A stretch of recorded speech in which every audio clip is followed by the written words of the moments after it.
I was 14 when I came from Uganda, and we came straight to Wales at the resettlement camp, which was in Tonfanau. My parents had emigrated, father in 1930s, my mother in 1945 after having married my father, and they'd moved to a little town in Uganda called Iganga. We considered Uganda as a home because that's where we were born and brought up. So my sister and I were in a girls' hostel, so that's where we heard that in August of 1972 that the Amin wanted Ugandan Asians to leave. From my perspective, I do remember very vividly going to a friend's place and finding that the house is empty. They're all gone, you know, and you never knew who was leaving because people didn't say goodbyes, etc. As soon as the arrangements were made, they fled. Hearing tales of people being abused, people being sort of harassed, their material possessions being taken away from them.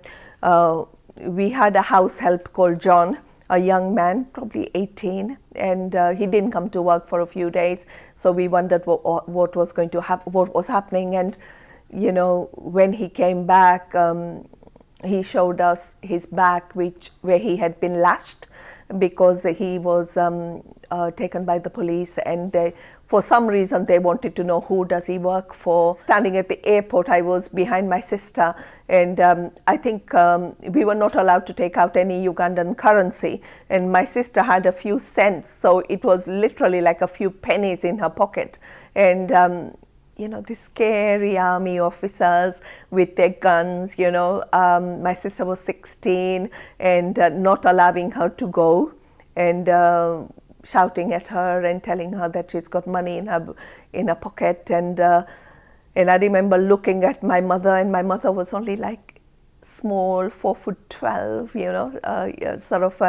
I vividly remember my mother's lips dry, her mouth dry, you know, her eyes full of fear because, you know, we had heard of rapes and attacks on women, etc. And my mother really scared that what if they turn around and say she cannot leave.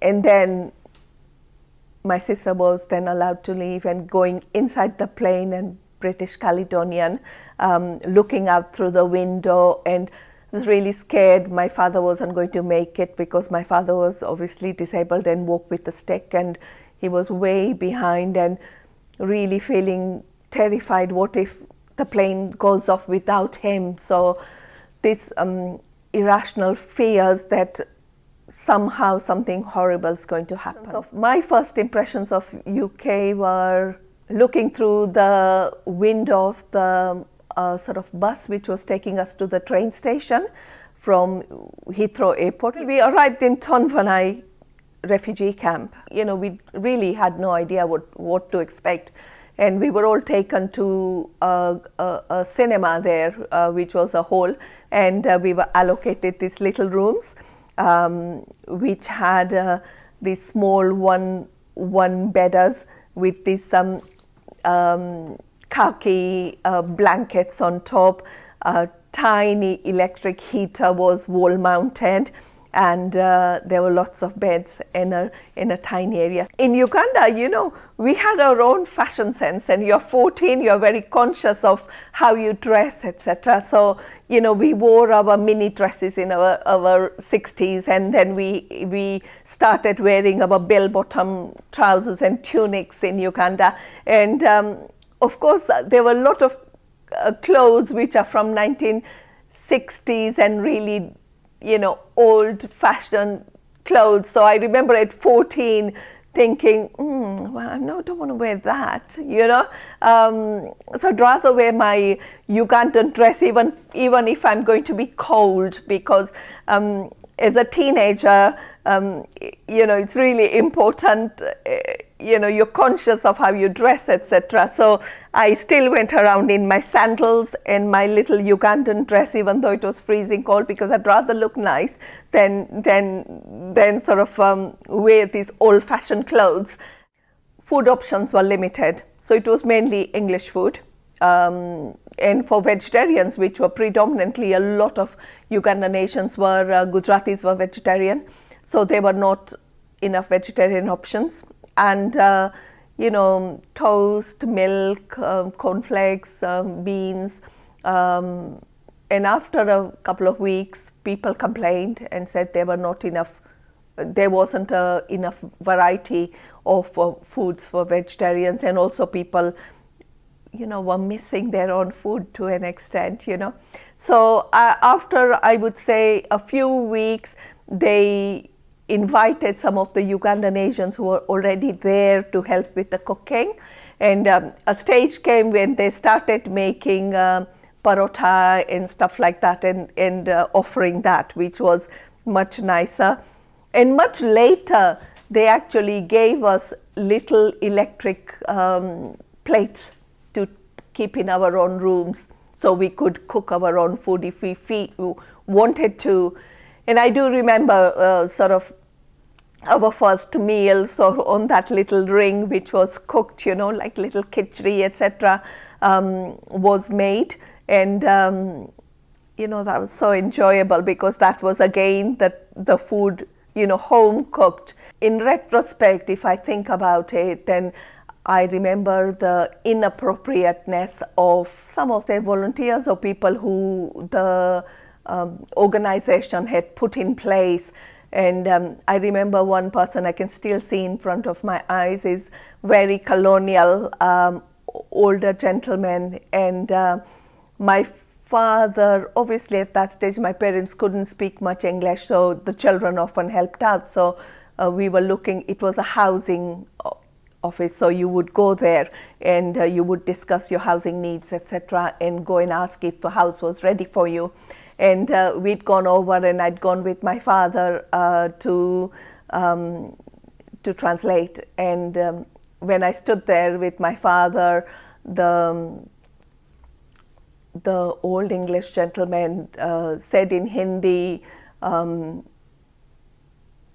"She's such a beautiful girl," but it was said in a way, and then, the other volunteers, who were Asian volunteers, giggled. They were all men. And I looked at my father, and I could see the embarrassment on my father's face, and I felt the remark was inappropriate. So those kind of things were maybe sometimes present, which people probably don't talk about. The other thing that happened in the refugee camp, one of the main events, was that my mother became ill, and became very ill. She had rheumatic fever in the refugee camp. And of course we didn't know it was rheumatic fever. And heart was affected, joints were swollen, etc.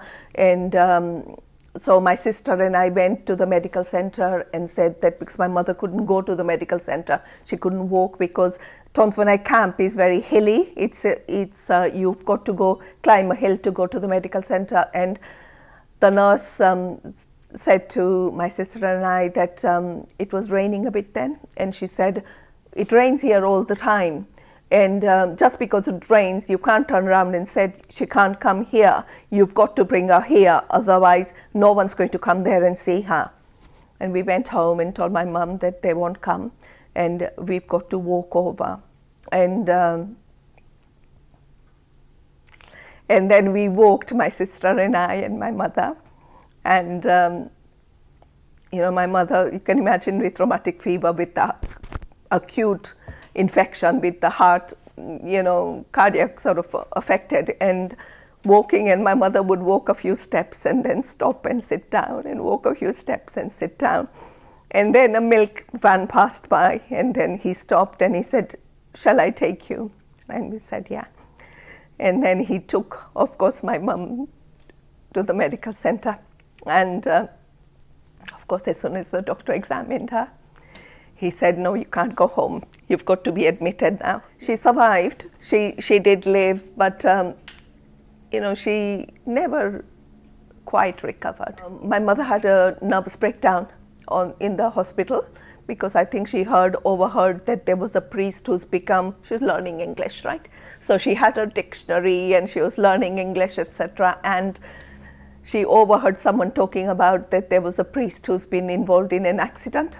So that was really traumatic. And she thought, "Oh my God, we've just left the country and now a priest has had an accident. There can't be many priests around here, so it would be my husband. What's going to happen to my children? And was it? It wasn't my father, no. But once she had a nervous breakdown, of course, that it's difficult to get back, yeah. I would say that the earlier 5 years of our lives were really tough. And unlike sort of a lot of Asian people who went and settled in places like Leicester, Birmingham, where other Asian social support is there, where other Asian people were there, we were housed in a small estate in South Wales. And my father accepted the house because my mother was in a hospital there and we just didn't want to be too far away from my mum. We were housed in a little place called Penrhys, which is a small village in South Wales. There were 10 families who were housed in the Ronda because a call out had gone to all the councils to say how many Ugandan Asians they can house, and South Wales had said we would take 10. The nice thing was that we used to visit each other, so socialize with each other, take a bus and go over to their house and socialize there and make samosas and eat and they came over. Schooling in Tonfanau camp. Once we had the camp school, and right towards the end in December, they had picked a few children and put them in the local grammar school. And I was one of them. I went to Tavin Grammar then school, and I sat the December exams were on, and we came with no books or anything. So the headmaster said to us that, why don't you sit the exam? So most of them backed out and said no. The children said, we don't want to.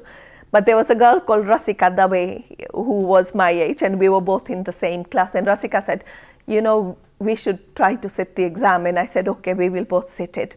Looking at these O-level books and studying hard. And of course, Rasika and I came top in the class.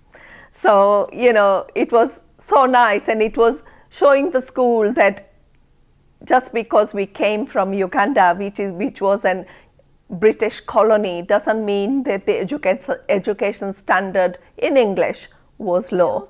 When the education officer came in Penrhys to allocate a school, I was being allocated a school place in secondary modern. He just said, oh, you can go to secondary modern, right? And, it was so random. It was just like, if you can put them, it was really random selection rather than anything. What have you done? What language did you study in? And I had to argue my case with him. I was 14 to say, why am I being not put in the same school as my sister? And then show him the certificate from the exam results from the Tabin grammar for him to put me in grammar school. I didn't get any of my A-levels. I went through a really traumatic period. So for me, 14, the 5 years were really hard. I couldn't, I'm on top of a village, living in which was fine, and initially tried really hard to integrate. And only Asian girl in my class, etc., went to school. But the school was Ferndale Comprehensive School, so I would have to change buses in order to go to school because we were on top of the mountain. It's only one shop and there was nothing else there. And although the school children, the headmaster, etc., were lovely, and I could have made close friends, etc., close friends from my class, the fact that it was so far away left me out. So I felt really isolated and lonely. So the 5 years were very hard for me. And I didn't get my A-levels, but then I got a job in a hospital. But I had 13 GCSEs, 13 O-levels, good grades, right? And so that meant that I worked in a hospital for 2 years, and then did qualifications, got distinctions, and decided to do dentistry. And for me, to make Wales into my home was really important. And I probably only settled properly in Wales and felt it was a home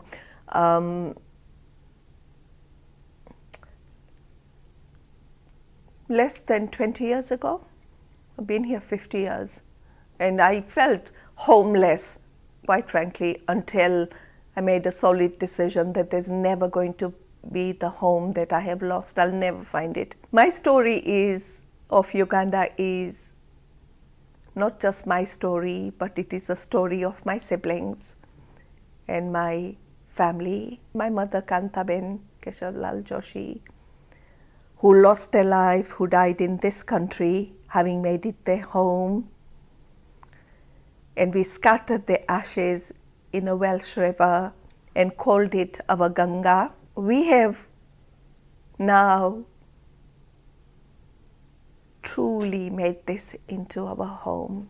My message to the volunteers is thank you so much for volunteering your time and coming over and making it a little bit fun for us, because they were young volunteers. A lot of them I came across were young, and the volunteers at Aberystwyth University that sorry I didn't dance with you at the disco, but I'd never been to a disco and I would not have dreamt of dancing with a man in 1972. So sorry about that, but thank you for helping out and thank you for making our life easier.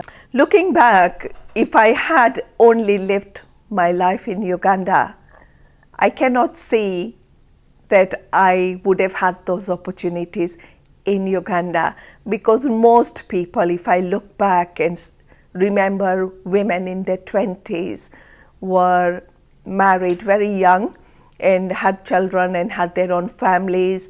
At the maximum, the role models I saw of women were they worked in primary school as school teachers.